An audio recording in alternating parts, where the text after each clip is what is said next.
On est à l'Alamo. Je ressens quelque chose. Qui va se présenter? Fantômes. Apparitions. Phénomènes paranormaux. J'en ai assez d'avoir peur. Plusieurs personnes ont signalé de tels événements dans des lieux historiques près de l'Alamo, à San Antonio, au Texas. 7 hommes ont été capturés vivants. J'ai la chair de poule. Bon sang. Un sentiment de terreur m'a envahi. Des événements terrifiants qui les poussent à chercher des réponses. Comment expliquer ça? Les enquêteuses paranormales Corinne, Leanne et Kelly interviennent pour savoir pourquoi ces esprits se manifestent ici. Bon sang, il y en a 2. Ont-ils quelque chose à raconter sur l'histoire de l'Alamo? Ça va? Je suis furieuse et j'ignore pourquoi. C'est terrifiant. Je n'entre plus ici le soir. Mais l'équipe est-elle prête à les affronter? Merde!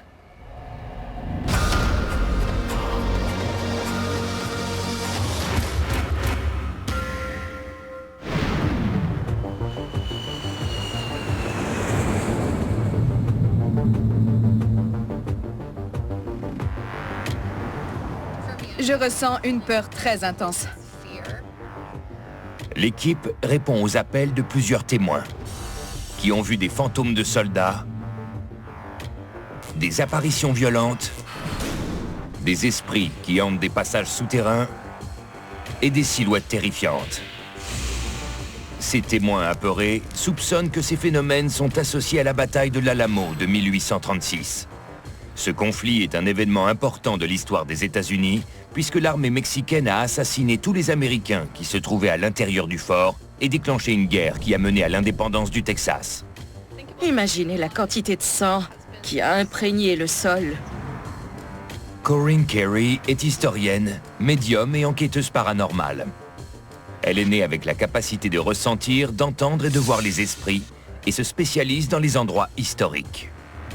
J'ai l'impression qu'on se dirige vers une présence spirituelle très imposante. Sa sœur, Leanne Sallenbach, et son amie Kelly Ireland partagent ses dons paranormaux. De terribles événements se sont produits sur les lieux. Ça ne m'étonne pas du tout qu'ils dégagent une énergie aussi violente et intense. Oui, ces hommes étaient en guerre. Ils n'ont pas eu le temps de régler les choses et de faire leurs adieux à leurs proches. Cette énergie est encore là aujourd'hui. Selon les témoins, les esprits se sont manifestés tout autour des lieux historiques de la bataille au centre-ville de San Antonio et même à 80 km de là. Elles sont ici aujourd'hui pour les rencontrer et tenter de savoir pourquoi les fantômes se dévoilent ainsi.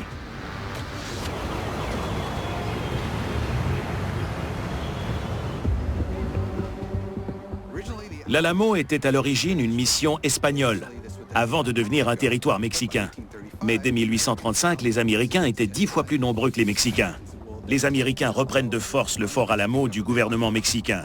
À l'époque, le président mexicain Santa Anna a vent des événements. Il envoie 1600 de ses soldats pour reconquérir l'Alamo. Les Texans ne sont qu'une centaine à l'intérieur du fort. Parmi eux se trouve le légendaire héros folklorique Davy Crockett. Les Américains refusent de capituler et appellent les renforts. Mais sauf pour un petit contingent de 32 hommes que l'on surnomme aujourd'hui les Immortels, personne n'arrive. Ils sont pris au piège. L'armée mexicaine prend d'assaut l'Alamo. La bataille dure 1h30. La bataille commence par des coups de feu et d'artillerie, mais les Mexicains réussissent rapidement à escalader les murs de la forteresse et le conflit se transforme en combat au corps à corps. La plupart des gens ne savent pas que la bataille de l'Alamo était un conflit particulièrement violent et brutal. Des tomahawks, des sabres, des baïonnettes, les canons de mousqueton et les crosses de fusil. Les hommes se poignardaient et s'assommaient à mort. Des femmes et des enfants se cachaient dans la chapelle, mais ils ont été épargnés, car Santa Anna voulait signaler que la résistance était futile et les conséquences désastreuses. Il s'est assuré que tous les hommes qui défendaient la garnison, dont Davy Crockett, meurent. C'était l'enfer sur Terre. L'équipe n'entame pas son enquête à l'Alamo. Elle se trouve à 80 km de là, au site historique et musée Old Town, Texas. C'est ici que vivait le propriétaire d'usine et soldat bénévole George Kimball, sa femme et leur fils Charles. C'est ici que Kimball a rassemblé un groupe de bénévoles pour répondre aux appels désespérés de l'Alamo. 32 hommes ont répondu. Mais aucun d'entre eux n'est revenu. On les appelle les 32 immortels. Des siècles plus tard, le bâtiment survit encore. On va rencontrer Tiata Scott, la propriétaire du site historique Old Town, Texas, et la maison des 32 immortels. Elle nous a appelés car elle dit avoir aperçu de nombreux phénomènes paranormaux et il semble que l'énergie spirituelle et l'activité paranormale augmentent. J'ignore ce que cette visite nous réserve et qui se trouve dans la maison. L'esprit de George Kimball y est-il encore?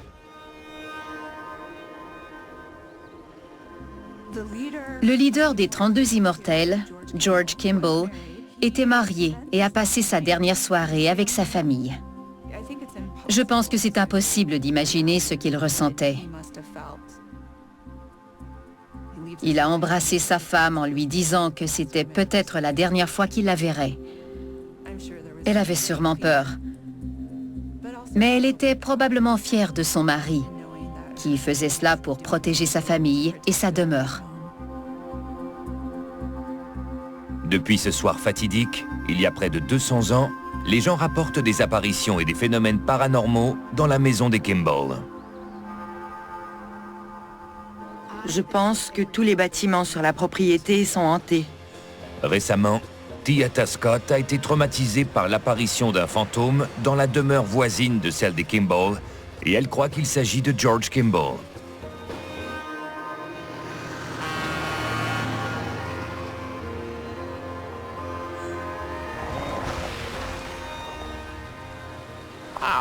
C'est ici.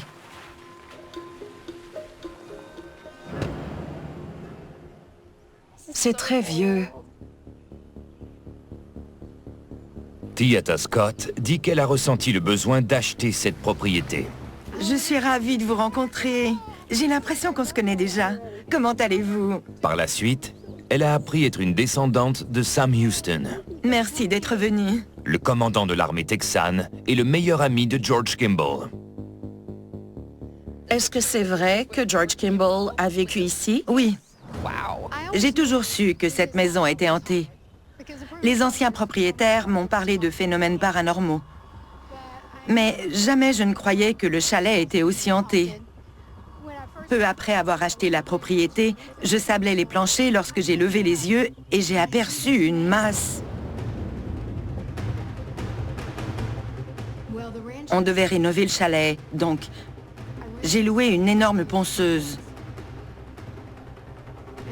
Je ponçais les planchers.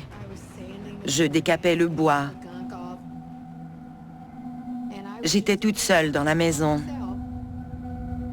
Tout à coup, j'ai levé les yeux vers la cuisine et j'ai aperçu une masse qui occupait l'embrasure de la porte au complet. Le temps s'est arrêté. J'ai paniqué. Je me suis enfuie par la porte principale et je l'ai verrouillée. C'était la première fois que j'étais témoin d'un tel phénomène. Dans cette maison-là? Est-ce que ça peut être George Kimball? Il était énorme. Peut-il passer d'une maison à l'autre? Absolument. Oui. On va aussi fouiller là ce soir. Je suis très heureuse que vous soyez ici. Je suis terrifiée par le chalet, car c'est la première fois que je suis témoin d'une apparition comme celle-là. Excusez-moi, je ressens quelque chose. J'ai quelques questions pour vous. Qui est John? Mon mari. Il est décédé en décembre dernier. D'accord. J'ai l'impression qu'il va nous guider ce soir. Selon lui, vous avez trop peur pour penser clairement. Il me montre un ange. Est-ce que ce sont des ailes? C'est sa petite fille. Sa petite fille? Elle s'appelle John Angeline et on la surnomme Angel. Alors c'est bien lui. Il me dit qu'il est encore ici. C'est grâce à lui que vous ressentez d'aussi vives émotions. À vrai dire, je crois qu'il me suit depuis que je suis sortie de la voiture. Je suis désolée. Wow. Si John pouvait m'aider à élucider ce mystère, ce serait formidable. Si les esprits ne sont pas méchants, ça ne me dérange pas. On va voir si George se promène d'une maison à l'autre. J'ai très hâte de savoir ce que vous allez apprendre. On va vous transmettre toutes les informations. Seigneur, j'ai la chair de poule. Je sais, moi aussi. J'ai peur d'entrer dans ces maisons. Ce serait fantastique si elle pouvait mettre fin à mes craintes. J'en ai assez d'avoir peur. Ce printemps, mon père m'a kidnappé. des portraits saisissants Je rentre pas dans ma business. Prêt comme un tigre, dis-moi. et des interventions risquées. On n'est pas sorti du bois. Des nouveaux documentaires palpitants à Canal D et sur Crave. On a de meilleures chances de voir des esprits en soirée, pendant l'heure des sorcières, car les énergies et les fréquences sont plus actives. Je vais prendre le Vilus. L'équipement du trio est conçu spécifiquement pour détecter des anomalies dans la noirceur.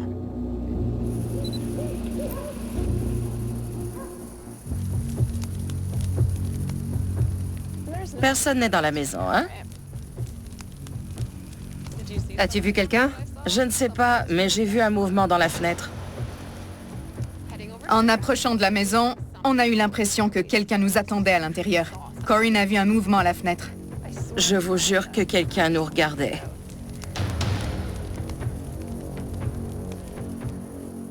Un des moments les plus importants qui ont précédé la bataille s'est déroulé à Old Town, Texas, là où se trouvaient George Kimball et les 32 Immortels.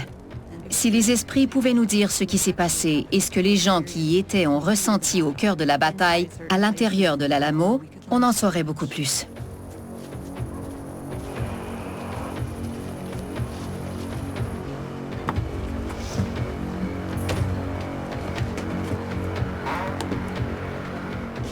Intéressant. D'après son récit, je pense que c'est ici que Tiata a vu George Kimball. Qu'est-ce que c'est que ça? Est-ce qu'il y a quelqu'un?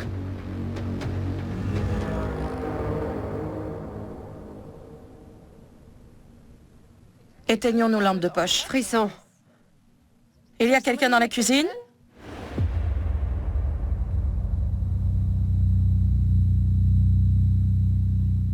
J'ai de la difficulté à respirer. Ma poitrine me fait mal. Toi aussi? Oui. C'est difficile de respirer. C'était très bizarre. On sait que George Kimball vivait à Old Town, Texas avec sa femme Prudence et leurs enfants, dont leur fils Charles Chester Kimball. Peux-tu entrer? Je ne veux pas. Il revient tout le temps dans l'embrasure de la porte. Et il y a une ombre dans la pièce. Corinne perçoit de l'activité. L'équipe se tourne vers son équipement pour confirmer si les esprits tentent réellement d'entrer en contact avec elle. J'ai le SLS. Y a quelqu'un? Quelque chose est tombé. J'ai entendu un ding-ding. Kelly, y a quelqu'un juste à côté de toi. Seigneur, ils sont deux. De chaque côté de la porte. J'ai vu 2 présences sur l'écran du SLS.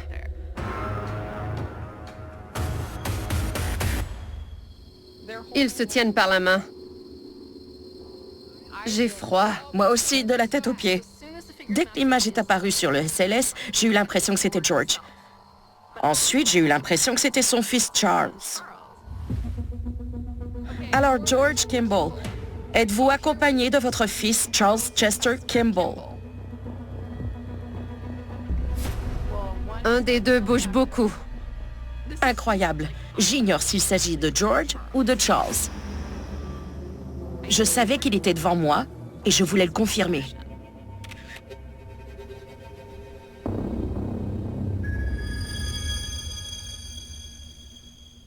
George, essayez-vous de me dire que vous êtes encore ici avec votre fils? Qu'est-ce qu'il a dit? Séparés. Séparés? Les mots sur le Vilus sont des indices que l'on interprète pour mieux comprendre la situation. Ils étaient séparés. Et ils ont été réunis. Si George et Charles étaient séparés, c'est sa famille. George, c'est ce que vous essayez de nous dire? J'ai l'impression qu'il veut communiquer avec nous. S'ils sont deux, il est accompagné de son fils Charles.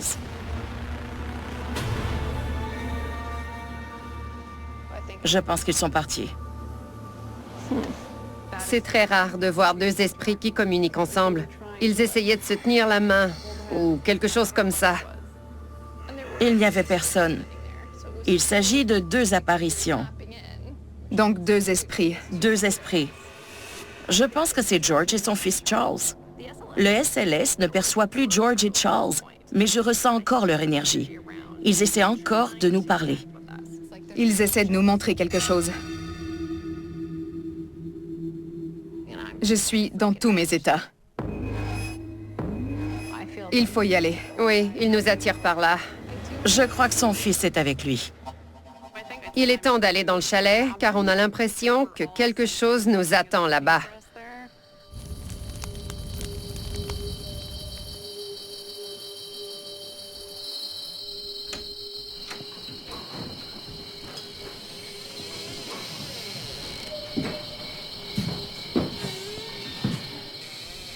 Bon.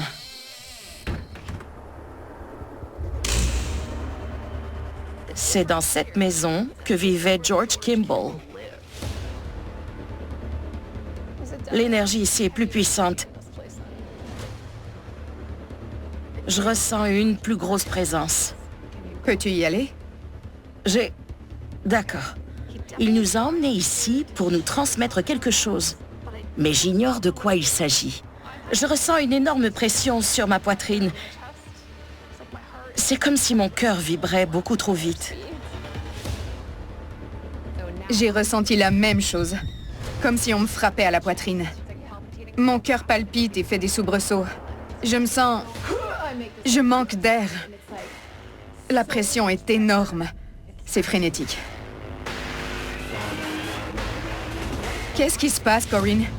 J'ai mal à la tête. On se sert parfois de notre équipement, mais dans un moment comme celui-là, on sert de conduit et la communication est possible. C'est ce qui se passe en ce moment. Sam Houston. J'ai reçu un message de George Kimball dans sa propre maison. Il me montrait son ami Sam Houston. Il me montrait la filiation dans l'arbre généalogique. J'ai la chair de poule. Tiata est une descendante de Sam Houston. George est ici pour veiller sur sa nièce. Bon sang. Il sent que Tiata fait partie de sa famille. Il est ici pour veiller sur elle et la protéger. C'est ce que je comprends. Je tremble violemment. Mais j'ai vraiment l'impression que Tiata et sa nièce, qu'ils ont des liens de sang. Il veut qu'on le voie, qu'on l'entende et qu'on le sache. Les ombres sur la propriété, les noms qu'il mentionne, j'en tremble. Et tout ce que je vois me ramène à lui, qui essaie de nous dire qu'on n'a rien à craindre avec lui. Il voulait lui dire quelque chose. Il veut la protéger. Il veut protéger les lieux parce qu'elle est la descendante de Sam. Voyez-vous?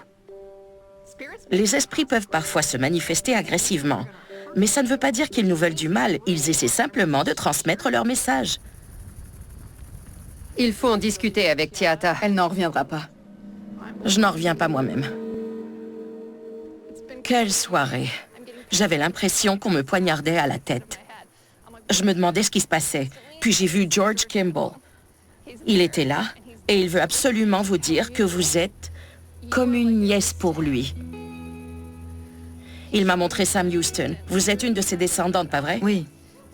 Pour lui, vous faites partie de sa famille et il veut vous protéger, vous et votre famille. Quand il n'est pas ici, oui, quelqu'un d'autre prend sa place. Son fils Charles est ici aussi pour vous protéger, vous et votre famille. Il vous aime et il tient à protéger ses proches. C'est incroyable. Oui.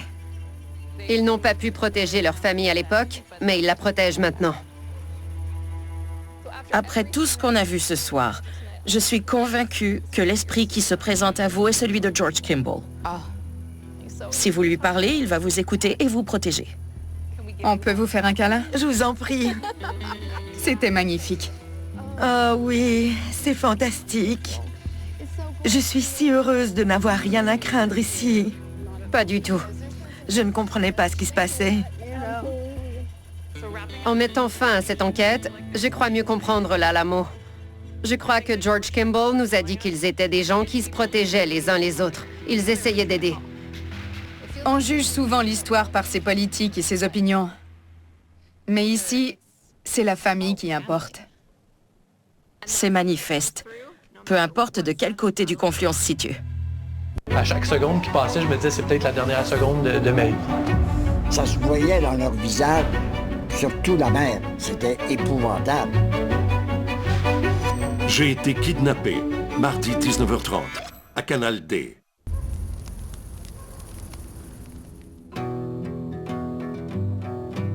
Le lendemain, l'équipe se dirige vers San Antonio, au Texas. Là où s'est déroulée l'horrible bataille de l'Alamo en 1836. C'est dans cette mission espagnole que près de 200 Texans et entre 1000 et 1600 Mexicains sont morts lors de combats corps à corps sans merci. Après la bataille, un résident de San Antonio est arrivé sur les lieux de la bataille de l'Alamo et a parlé du sang qui était partout. Ces descriptions sont particulièrement terrifiantes.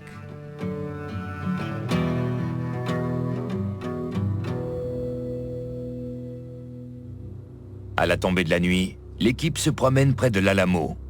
Les trois femmes ressentent immédiatement une puissante présence spirituelle. Il y a une odeur de sang. C'est une odeur de cuivre.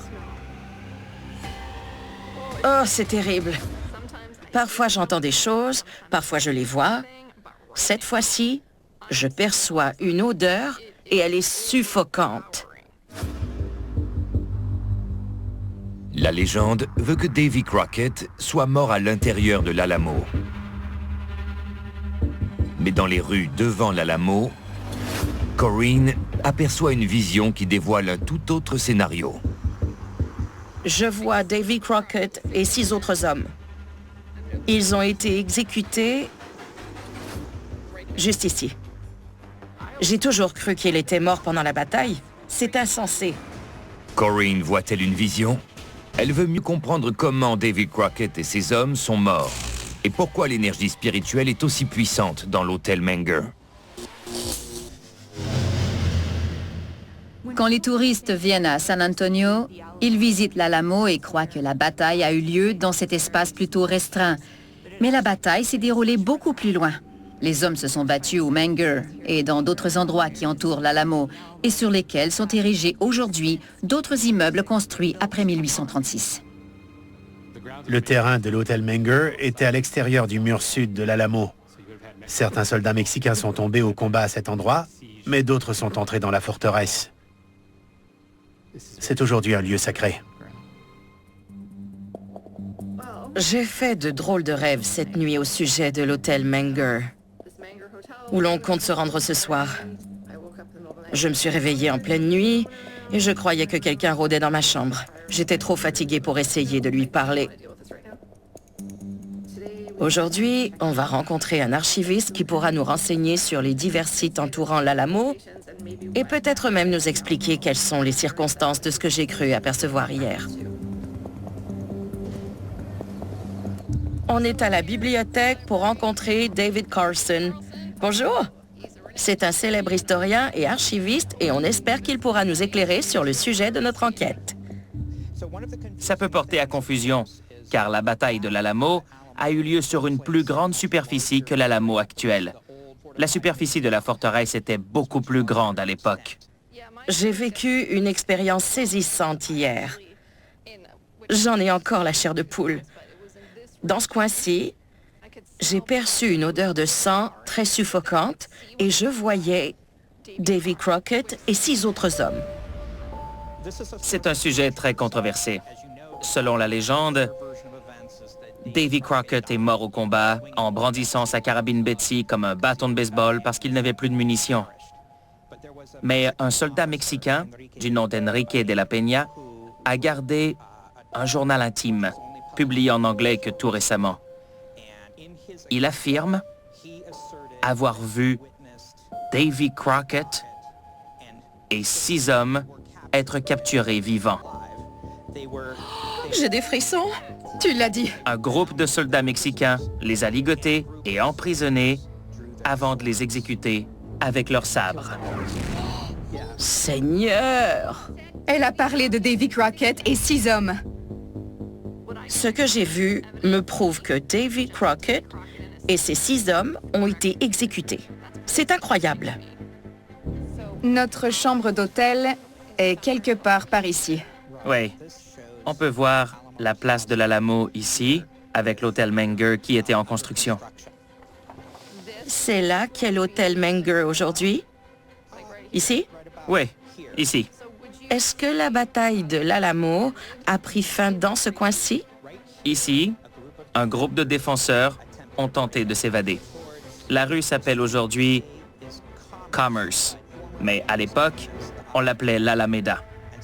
Ils seraient passés par là et ils auraient traversé ici. Où se trouve l'hôtel Menger? Où se trouve l'hôtel?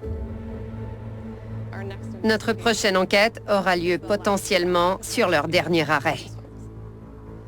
C'est ce que je veux dire. Nos liens avec les phénomènes paranormaux peuvent changer notre perception de l'histoire. Je veux aussi savoir si les apparitions dans l'hôtel ont un lien avec la bataille. Selon ce que vous me dites, on séjourne là. Les phénomènes dont j'ai été témoin, dont nous avons tous été témoins hier soir, se sont produits ici. Précisément où se trouve l'hôtel Menger.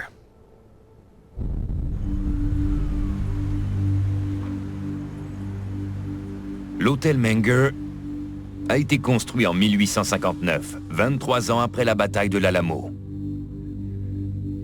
Depuis plusieurs années, les gens signalent des phénomènes paranormaux à l'intérieur de l'hôtel. Des soldats qui rôdent dans les couloirs. Des femmes prisonnières de leur lit. D'étranges bruits. Et même des objets jetés violemment dans la cuisine.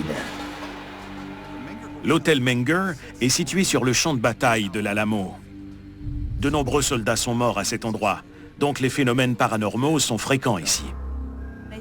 Je pense que c'est impossible, surtout pour un historien, de traverser le centre-ville de San Antonio sans ressentir la présence de toutes les personnes qui sont inhumées sous nos pieds. Si je pouvais communiquer avec les esprits qui hantent l'hôtel, j'aimerais savoir ce qu'ils ont vécu dans l'enceinte de l'Alamo.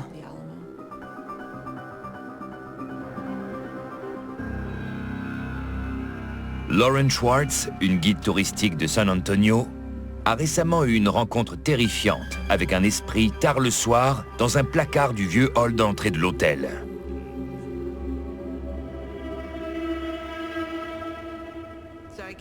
Je suis entrée dans l'hôtel tard en soirée après une longue journée de travail. J'avais déposé mes effets personnels dans un des placards au fond. Je suis entrée dans le placard et la porte s'est refermée violemment derrière moi. La poignée s'est mise à tourner, comme si elle avait été verrouillée de l'intérieur et que quelqu'un essayait d'entrer. La personne continuait à tourner la poignée et je lui ai dit d'attendre 1 minute, que j'allais ouvrir la porte. Elle semblait paniquée et voulait absolument entrer. J'ai mis la main sur la poignée et j'ai ouvert la porte. Le bruit s'est arrêté. Il n'y avait personne dans le couloir. Un sentiment de terreur m'a envahi. Il frappait et secouait la porte? Il voulait entrer à tout prix. J'ignorais qui c'était et si cette personne était dangereuse. Quand j'ai ouvert la porte et constaté qu'il n'y avait personne, j'ai eu très peur. C'est terrifiant. J'espère que vous pouvez m'aider. Je veux savoir pourquoi on m'a choisi et qui voulait me transmettre un message. Je suis à bout de patience et je veux comprendre pourquoi ça m'est arrivé. On va faire de notre mieux demain soir. Merci beaucoup. On vous tient au courant. Merci.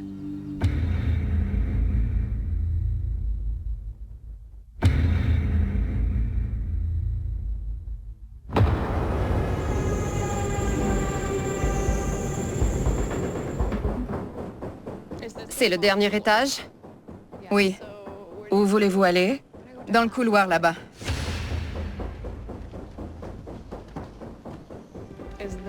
C'est la partie d'origine de l'hôtel? Oui. C'est l'hôtel le plus hanté au Texas.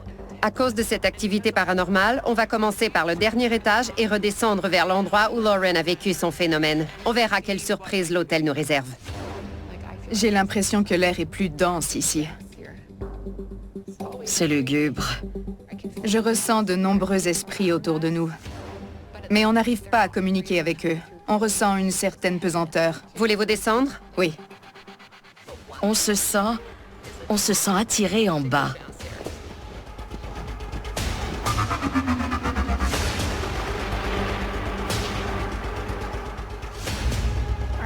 Passons par ici. C'est la cuisine. On peut descendre? Non, non, non, Quoi? non, arrêtez. Elle ressent quelque chose. Oui. Dès que j'ai traversé le couloir, j'ai ressenti des picotements dans le cou. J'ai juste envie de prendre une tasse et de la lancer par terre de toutes mes forces. Pourquoi? Pourquoi? Je n'en sais rien. Je suis en colère. Pendant que tu parlais, le K2 s'est activé. Le K2 s'active. Ça veut dire qu'il y a une énergie qui nous entoure.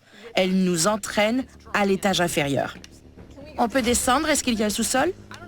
J'ignore ce qui se trouve en bas, mais quelque chose nous entraîne vers le sous-sol. Merde! Est-ce que ça goûte le sang? Oui, ça sent le cuivre. Ça va? Ça ne va pas du tout. Dès la première marche, j'ai eu mal au cœur. L'odeur me donnait la nausée. Qu'est-ce qui se passe? Il y a une forte odeur de sang.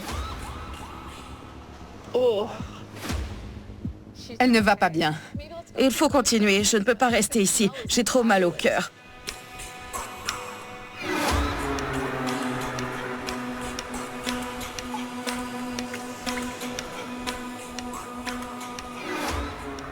Je suis terrifiée. Dans le tunnel, je ressentais un énorme sentiment de rage. Je ne comprenais plus ce qui se passait autour de moi. Je savais où j'étais et je savais que Liane et Kelly m'accompagnaient. Mais l'énergie était si intense que je voyais seulement ce qu'elle me présentait. Qui essaie de communiquer avec Corinne? Je suis furieuse et je ne sais pas pourquoi. Je tremble de rage. On a continué à avancer et une drôle d'expression a envahi son visage. Je ne l'avais jamais vue comme ça.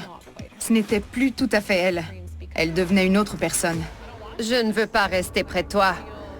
Je ressens une autre énergie que la tienne. Les esprits communiquent avec moi de façon sensorielle et je ressens ce qu'ils me transmettent. J'avais froid et je tremblais. Puis tout à coup, le mal de tête est revenu et la communication était possible. Le dégoût, il se demande comment il a pu se retrouver dans une telle situation. Comment peuvent-ils les abattre comme ça? Il est furieux, très furieux. Je ne peux pas rester près de toi quand tu parles comme ça. Corinne me terrifiait. Je sais mieux que quiconque lorsque Corinne n'est pas elle-même. Elle me faisait très peur. Grâce au plan, on savait qu'on se trouvait à l'endroit où plusieurs hommes sont morts. Cette personne est furieuse.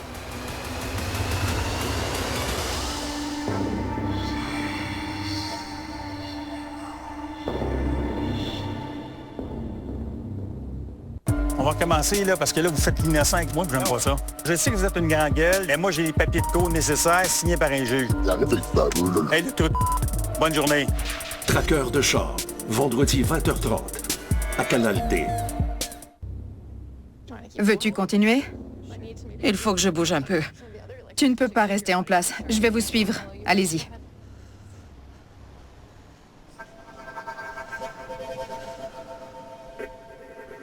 Je ne sens plus rien. Tu as l'air différente. Je me sens mieux. Tu sembles aller mieux. Tu as traversé quelque chose. On a découvert une zone très intense d'activité paranormale. Et notre équipement le confirme. On a décidé que Corinne devait y retourner. Restez ici. Je vais y aller seule.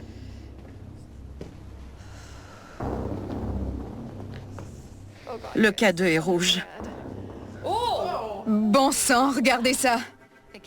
Le voyant du K2 restait dans le rouge. L'énergie électromagnétique sur les lieux était puissante.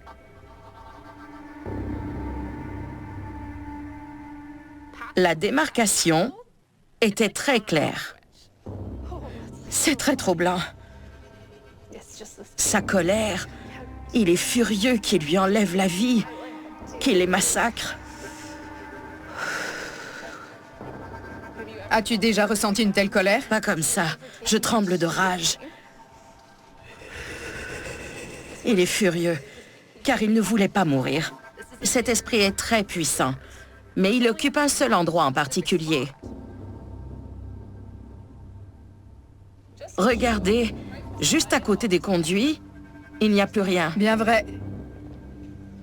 Je ne sens plus rien.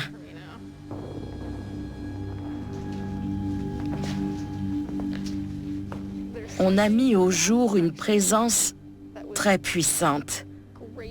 C'est terrifiant. Tu as l'air terrifiante en disant ça. Je tremblais de rage. Qu'est-ce qui se passe? 7. On pensait que c'était terminé lorsque l'Ovilus a prononcé un mot. 7. On s'est rendu compte qu'on était directement sous l'endroit où j'ai eu ma vision de Davy Crockett et ces 6 autres hommes qui ont été massacrés. Quoi? Les 7 hommes ont été exécutés dans ce tunnel peu après leur capture. Ça va? J'ai mal. Aux côtes? Oui. Seigneur, David nous a dit que les soldats avaient été poignardés dans les côtes à coups de sabre ou de baïonnette. Mais qu'est-ce que ça a à voir avec l'esprit qui a enfermé Lauren dans le placard?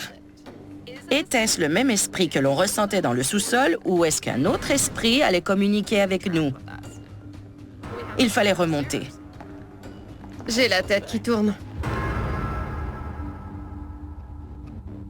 Munie des informations qu'elle a obtenues dans les tunnels de l'hôtel, l'équipe se rassemble devant le placard. L'esprit qui s'y trouve est-il associé aux événements inusités qui se sont produits au sous-sol? Ça y est. C'est le placard dans lequel Lauren nous a dit qu'une force invisible l'a enfermé. Alors vérifions la porte. Il fait très noir. Seigneur, qu'est-ce qu'il a dit? Attendez. Attendez? Est-ce que vous nous attendiez? Oui? Il semble coincé ici. Ouais.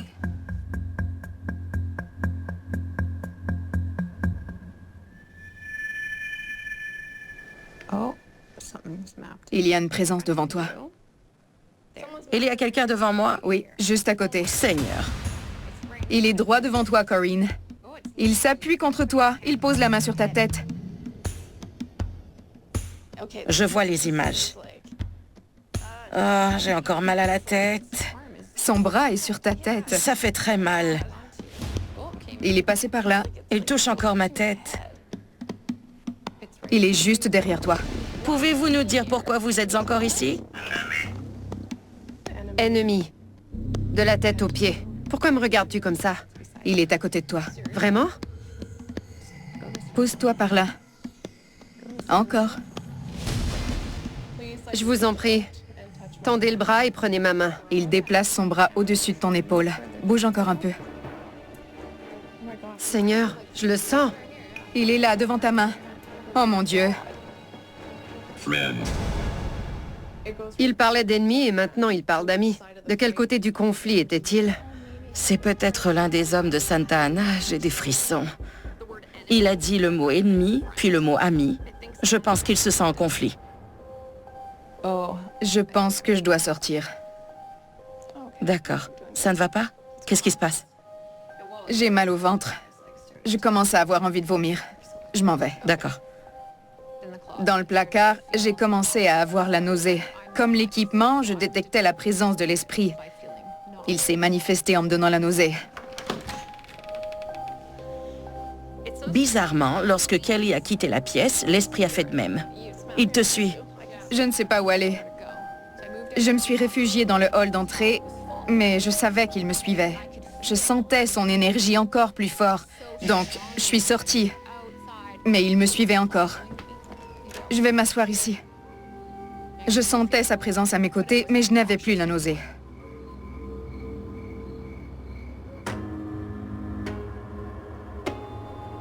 Allons voir Kelly.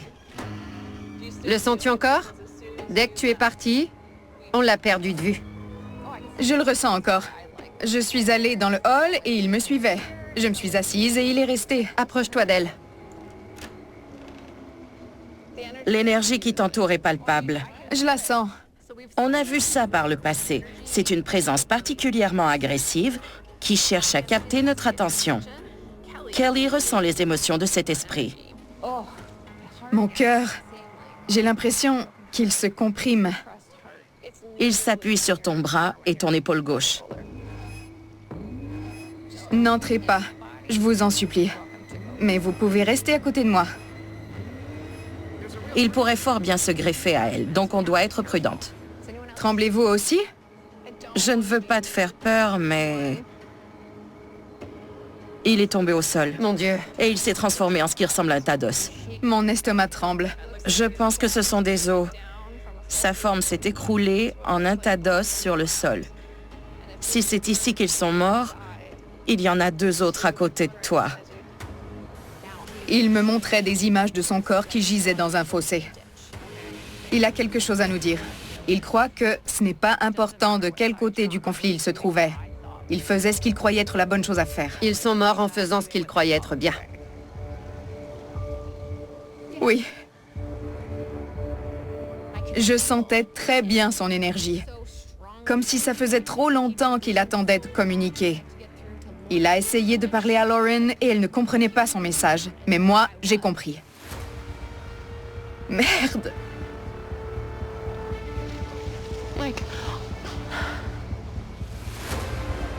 Je faisais ce que j'étais censée faire. C'est insensé. Il me montrait les émotions qu'il refoulait ici même depuis tout ce temps, et je pouvais les transmettre. Il craignait d'être tué par ses propres alliés. Merde! Plus il communiquait avec moi, plus ses émotions augmentaient en intensité. Est-ce que c'est vrai? Quand Lian a posé la question, j'ai eu l'impression qu'il se débarrassait de la culpabilité qu'il ressentait depuis autant d'années. Il était enfin soulagé. Cet esprit est emprisonné ici depuis très longtemps. Et il ressent une énorme culpabilité. Étonnamment, il a enfermé Lauren dans le placard pour essayer de capter son attention, tout comme il était piégé lui-même. Il se sert de Kelly comme conduit. Il peut enfin communiquer ses émotions. Ils vont mourir s'ils ne réagissent pas. Il est très agité. Il ne sait plus quoi faire. Seigneur. Santa Ana était tyrannique. Et je n'avais pas le choix de lui obéir. C'est comme s'il se confessait à moi. Au début, il croyait en la cause, puis il s'est rendu compte que ce n'était pas du tout le cas. Puis, son énergie s'est dissipée. Ça va? On ne le voit plus. Je crois qu'il est parti. Il se déplace vers le sol. Il était dans ma tête et il est descendu vers ma poitrine. Il était dans mon estomac et maintenant, je le sens qui descend le long de mes jambes. Ça tremble. Il descend le long de mon corps. Sens-tu le tremblement dans mes jambes? Touche-la. Oui, il a commencé ici et il descend. Mes mains tremblent. 0,4, 0,2, il s'en va, heureusement.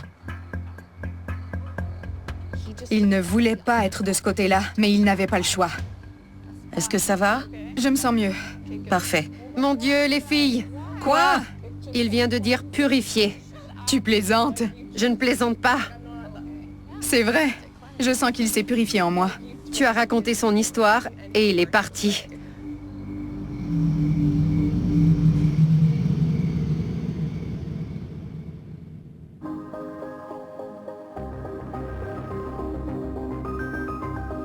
Lors de leur voyage à l'Alamo, les femmes ont pu communiquer avec les chefs de la bataille, George Kimball et Davy Crockett, et faire la lumière sur l'histoire des lieux. L'histoire ne meurt jamais. J'ai vu ce qui est arrivé à 7 hommes qui ont été capturés et, selon moi, exécutés pendant la bataille de l'Alamo. Je l'ai vu et je l'ai prouvé. Je ne l'oublierai jamais. Ils étaient prêts à mourir pour une cause à laquelle ils croyaient. On a pu les aider à faire la paix et c'est formidable. Peu importe de quel côté ils étaient, ces hommes se battaient pour leur famille et ont fait preuve d'un grand patriotisme. Ils étaient très fiers et ils voulaient le bien. Malheureusement, peu d'entre eux ont survécu. Après avoir communiqué avec l'esprit d'un soldat du côté mexicain du conflit, il est temps d'apaiser les craintes de Lauren. On veut vous parler du placard. On sait que ça a été terrifiant pour vous d'y être enfermé. Kelly a ressenti une certaine énergie. Ça m'a permis de communiquer avec cet esprit. C'était un soldat mexicain qui se battait pour sa cause. Mais il a commencé à être en désaccord avec Santa Anna et sa tyrannie. Il a pu enfin se soulager de la culpabilité qu'il portait en lui depuis tout ce temps. Il voulait capter votre attention, car il savait que vous êtes sensible aux esprits. Il voulait parler à quelqu'un. Vous vous demandiez pourquoi vous? C'était pour ça. Vous êtes sensible. S'ils veulent communiquer, vous êtes leur phare. Nous pensons que son esprit a été purifié et qu'il est parti. Merci beaucoup de m'avoir aidé. Vous m'avez ouvert les yeux. Je suis flattée qu'il ait voulu me transmettre son message. Merci à vous. Vas-y, à moi le premier câlin. Désolé.